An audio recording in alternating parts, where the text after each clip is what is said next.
Dear student, हम लोग जो कल डिस्कस कर रहे थे तो वो ट्रिग्नोमेट्री के इम्पोर्टेंट फार्मूलाज थे। इनमें सबसे पहले जो हमने फार्मूला डिस्कस किया हुआ था वो था कि sine theta equals to 1 cosec theta होता है, cosec theta equals to 1 sine theta होता है। और इनमें भी सबसे पहले जो चीज हमें समझने वाली है वो है there are 6 important trigonometric ratios. इनका सीरियल आपको जरूर पता होना चाहिए। पहला sine, cos, tan, cot, sec, cosec. इस सीरियल में हमने कहा था आप लोग लर्न कर लें।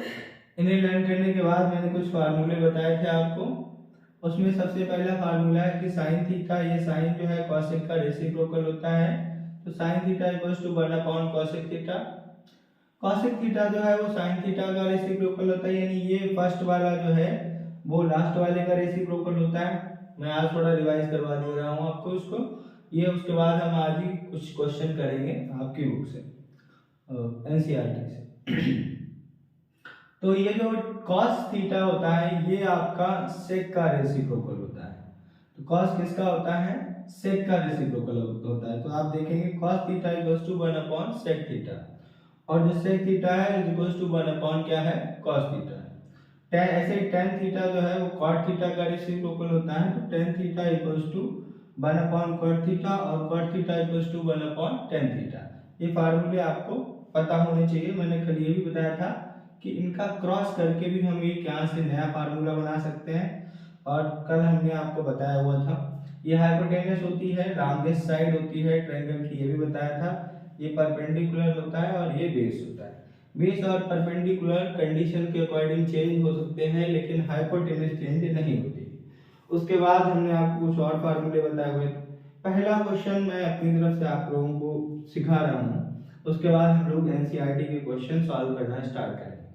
फर्स्ट क्वेश्चन क्या है? सपोज दैट एक क्वेश्चन है, there is sine theta is equals to 3/5, sine theta is equals to 3/5।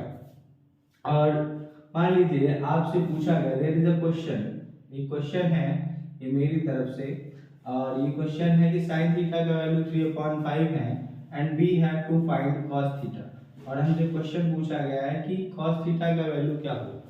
तो मैं आपको बता दूं कि जो साइन थीटा है इसका फार्मूला मैंने कल आप लोगों को सिखाया था, और मैं फिर से सिखा देता हूं कि मैंने बताया था कि पंडित बद्री प्रसाद और यहाँ पर हर हर भोले, और ऊपर था सोना चांदी तौले, यानी पहला वाला साइन का हो जाएगा, पहला वाला क्या हो जाएगा? साइन का, यानी sine theta equals to perpendicular upon hypotenuse. उसके बाद हो जाएगा cos theta is equals to base upon hypotenuse, और tan थीटा इक्वल्स टू हो जाएगा परपेंडिकुलर अपॉन बेस। ठीक, तो ये तीन फार्मूले आपके निकल के आते हैं। और उसके बाद मैंने ये भी बताया था आप लोगों को कि इन तीनों का, जैसे साइन किसका रेसिप्रोकल होता है, तो साइन रेसिप्रोकल होता है कॉसेक का। तो कॉसेक का जो फार्मूला निकल के आएगा वो इसका अपोजिट हो जाएगा, यानी कॉसेक थीटा जो हो जाएगा वो जाएगा हाइपोटेनस अपॉन बेस परपेंडिकुलर, इसका जस्ट अपोजिट।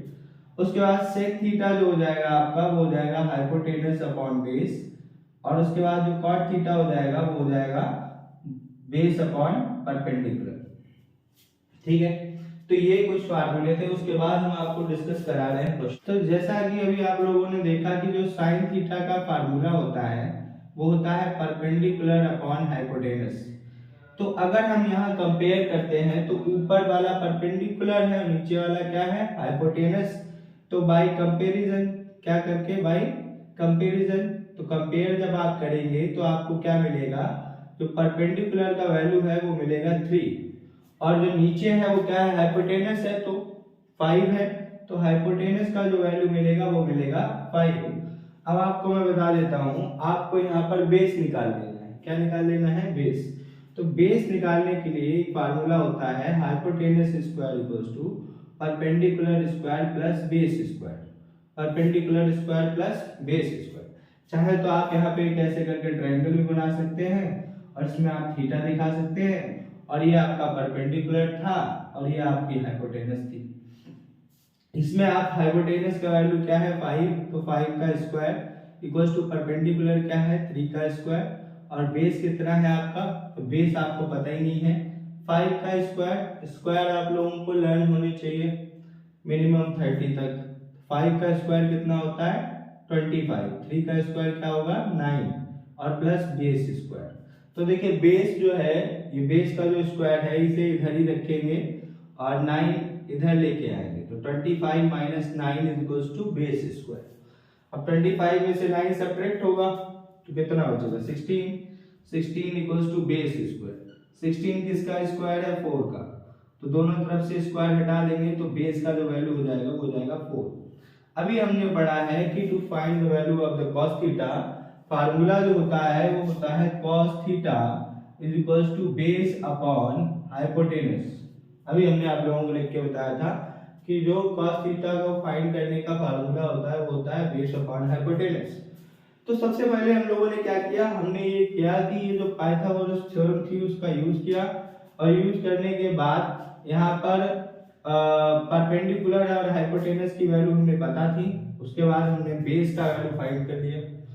अब बेस का वैल्यू फाइंड कर लिया है तो यहाँ पर जो है बेस जो आपका है वो हम रख देंगे, तो cos थीटा का जो वैल्यू हो जाएगा वो हो जाएगा बेस कितना है 4, और हाइपोटेनस आपका कितना हो जाएगा, हाइपोटेनस आपका यहाँ से 5, तो cos थीटा का जो वैल्यू हो जाएगा वो हो जाएगा 4/5। एक सैंपल था, एक नमूना था क्वेश्चन का मेरी तरफ से। बाकी अब हम लोग एनसीईआरटी का फर्स्ट क्वेश्चन सॉल्व करने की कोशिश करेंगे, या फर्स्ट क्वेश्चन सॉल्व करेंगे, ठीक है।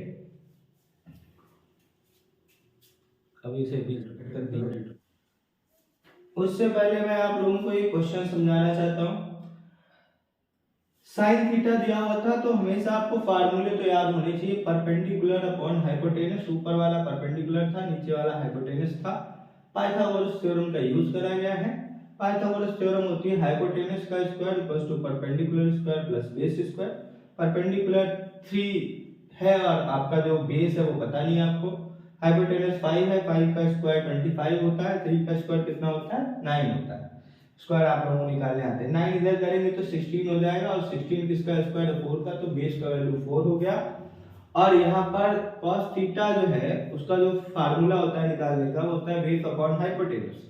तो बेस अपॉन हाइपोटेनस ये फार्मूले आपको लर्न होने चाहिए। तो बेस का वैल्यू है 4 और हाइपोटेनस का वैल्यू है 5, तो आपका आंसर हो जाएगा 4/5, ठीक है।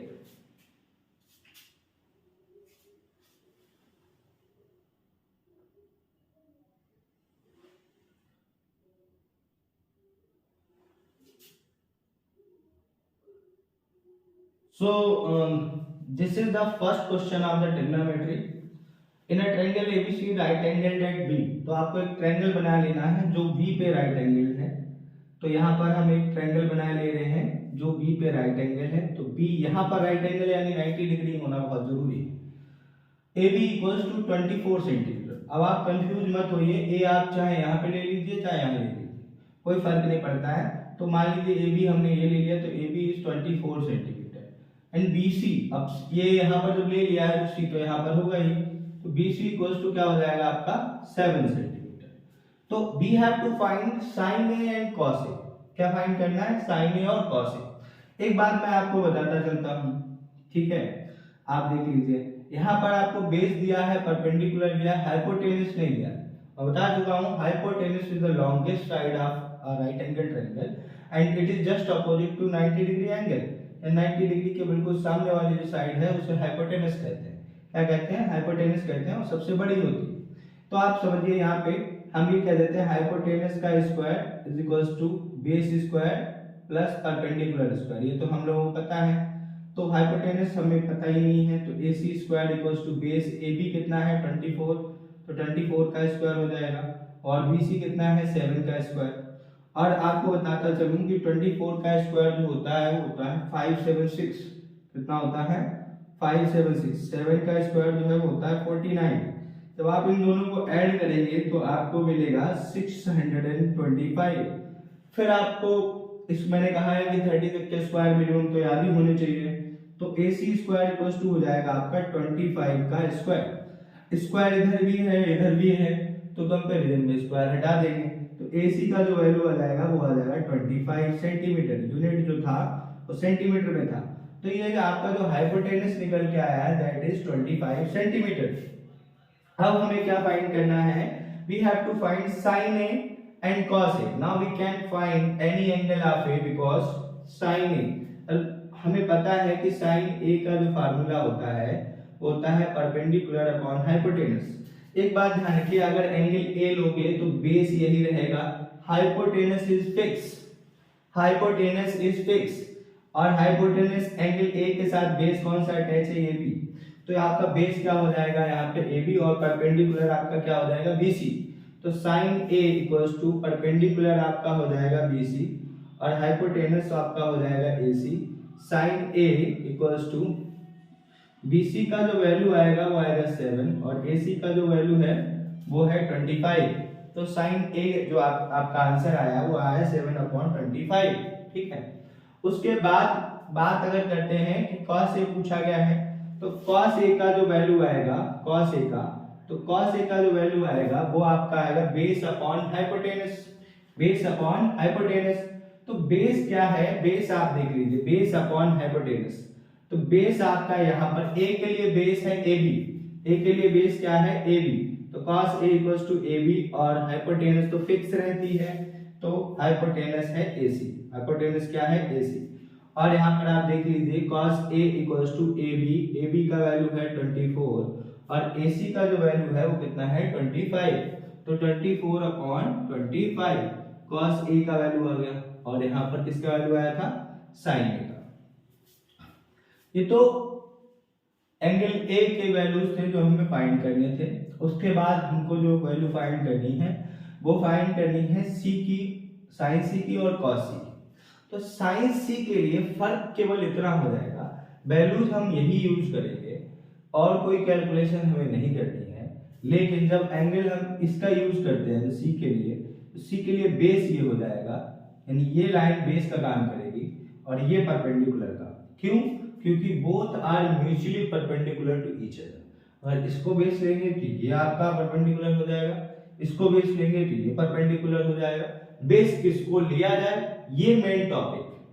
तो जो एंगल है जिसके साथ, जैसे ये एंगल है मान लीजिए ए, तो हाइपोटेनस तो कंपलसरी होना है, और हाइपोटेनस के साथ जो लाइन जुड़ी होगी वही आपकी बेस होगी, अदर लाइन क्या हो जाएगी, परपेंडिकुलर हो जाएगी।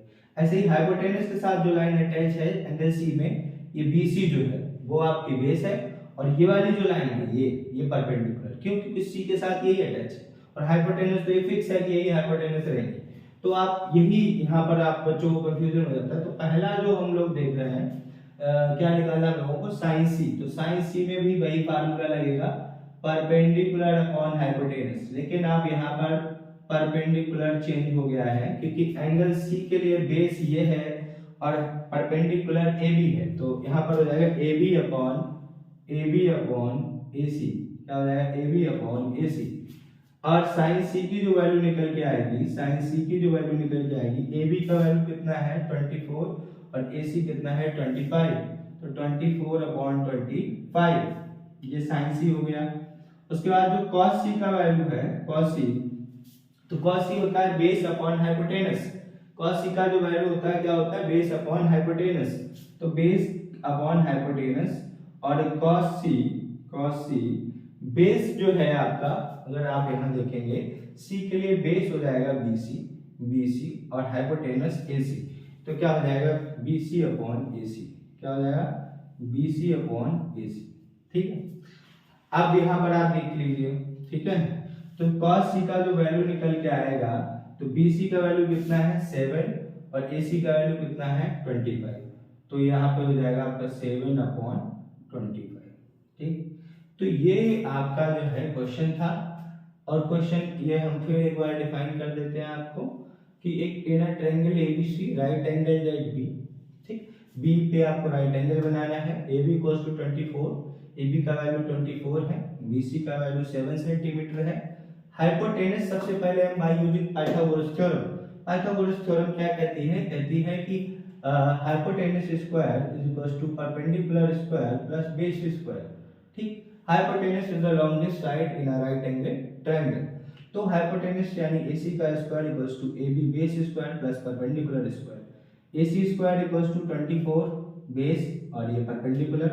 24 का स्क्वायर 576, 7 का स्क्वायर 49, प्लस करेंगे 625, किसका स्क्वायर होता है 25 का, स्क्वायर स्क्वायर दोनों ओर से हटा देंगे, AC का वैल्यू कितना आ गया 25। उसके बाद में हमें साइन A निकालना था। साइन A के लिए बेस यही रहेगा, base upon perpendicular upon hypotenuse.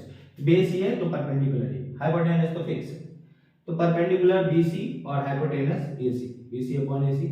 Sign A equals to perpendicular A BC 7 है और ये हाइपोटेनस 25 है। ऐसे ही cos A base upon hypotenuse, तो बेस है AB और हाइपोटेनस है AC, तो ये बेस है आपका 24 और ये हो जाएगा 25।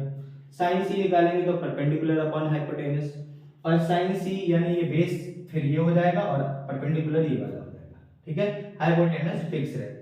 तो बेस परपेंडिकुलर AB हो जाएगा यहाँ पे और हाइपोटेनस हो जाएगी आपकी AC, तो ये आपकी वैल्यू हो जाएगी साइन C। कैसे, AB आपका दिया हुआ है 24 और जो AC दिया हुआ है वो कितना है 25। उसके बाद cos C base upon hypotenuse, base BC है और हाइपोटेनस AC है, तो BC का वैल्यू रखा है 7 और AC का वैल्यू है 25। तो इस तरीके से हम लोगों ने पहला क्वेश्चन कंप्लीट किया हुआ है। अब हम नेक्स्ट क्वेश्चन करेंगे, सेकंड क्वेश्चन, ठीक है।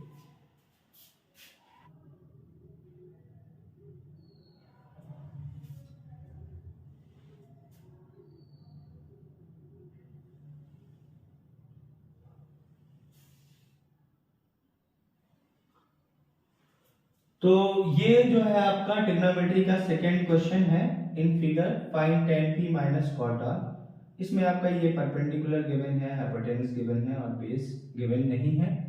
अब आप ये समझ लीजिए, ये तो बात आप समझ ही चुके हैं कि एंगल r लेंगे तो ये वाला बेस होगा और एंगल p लेंगे तो ये वाला बेस होगा। अगर ये बेस होगा तो परपेंडिकुलर ये, अगर ये बेस होगा तो परपेंडिकुलर ये होगा, ठीक। अब ये आपसे tan p minus cot r का वैल्यू पता करवाना चाहता है। उससे पहले आप देख रहे होंगे कि परपेंडिकुलर आपको पता है, हाइपोटेनस आपको पता है, बेस नहीं पता है आपको। तो सबसे पहले आप इसमें पाइथागोरस थ्योरम इंप्लीमेंट करेंगे। कौन सी थ्योरम, पाइथागोरस। पाइथागोरस थ्योरम कहती है हाइपोटेनस का square equals to base square plus perpendicular square, ठीक है। हाइपोटेनस जो है वो आपका 13 है, कितना है 13। बेस आपका कितना है, बेस आपका नहीं पता है, तो बेस को आप b ही लिखा रहने दे सकते हैं, ठीक है। तो बेस का स्क्वायर, परपेंडिकुलर आपका क्या है 12 है, क्या है 12, ठीक है। अब आप ऐसे कर देंगे 13 का स्क्वायर 169, बेस स्क्वायर और 12 का स्क्वायर कितना होता है 144। जब आप चाहे तो इस साइड को इधर भी लिख सकते हैं, इस साइड को इधर भी लिख सकते हैं। क्यों, क्योंकि ये दोनों इक्वल हैं और इक्वल हैं तो इन्हें आप चाहे इसको इधर लिख लीजिए, इसको इधर लिख लीजिए, कोई इम्पैक्ट नहीं पड़ता है। हमने इसलिए लिख लिया है ताकि b इधर है लेफ्ट हैंड में, वेरिएबल को ज्यादातर हम लोग लेफ्ट हैंड में ही रखते हैं इसलिए। माइनस करेंगे तो बेस का स्क्वायर इक्वल्स टू क्या हो जाएगा, यहाँ माइनस करेंगे तो आ जाएगा 25। अब 25 किसका स्क्वायर होता है 5 का, किसका स्क्वायर होता है 5 का, तो base square equals to 5 square. Comparison करो, स्क्वायर इधर भी है इधर भी है, तो बेस जो वैल्यू आएगा बेस का वो कितना आ जाएगा 5, कितना आ जाएगा 5। तो बेस का जो वैल्यू है वो 5। यहाँ पर एक्चुअली सेंटीमीटर में वैल्यू गिवन है तो हम यहाँ पे यूनिट भी लिख सकते हैं सेंटीमीटर। अब जब आपका बेस फाइंड हो गया, अब आप tan p और cot r फाइंड कर लें। एक क्वेश्चन क्या है, क्वेश्चन ये है कि यहाँ पर एक्चुअली में बात ये है कि जैसे p है तो p आपको मेनली फंसाने वाली चीज यही रहती है, पहला कॉन्सेप्ट ही यही है इसमें कि आपको बेस और परपेंडिकुलर पहचानने आते हैं।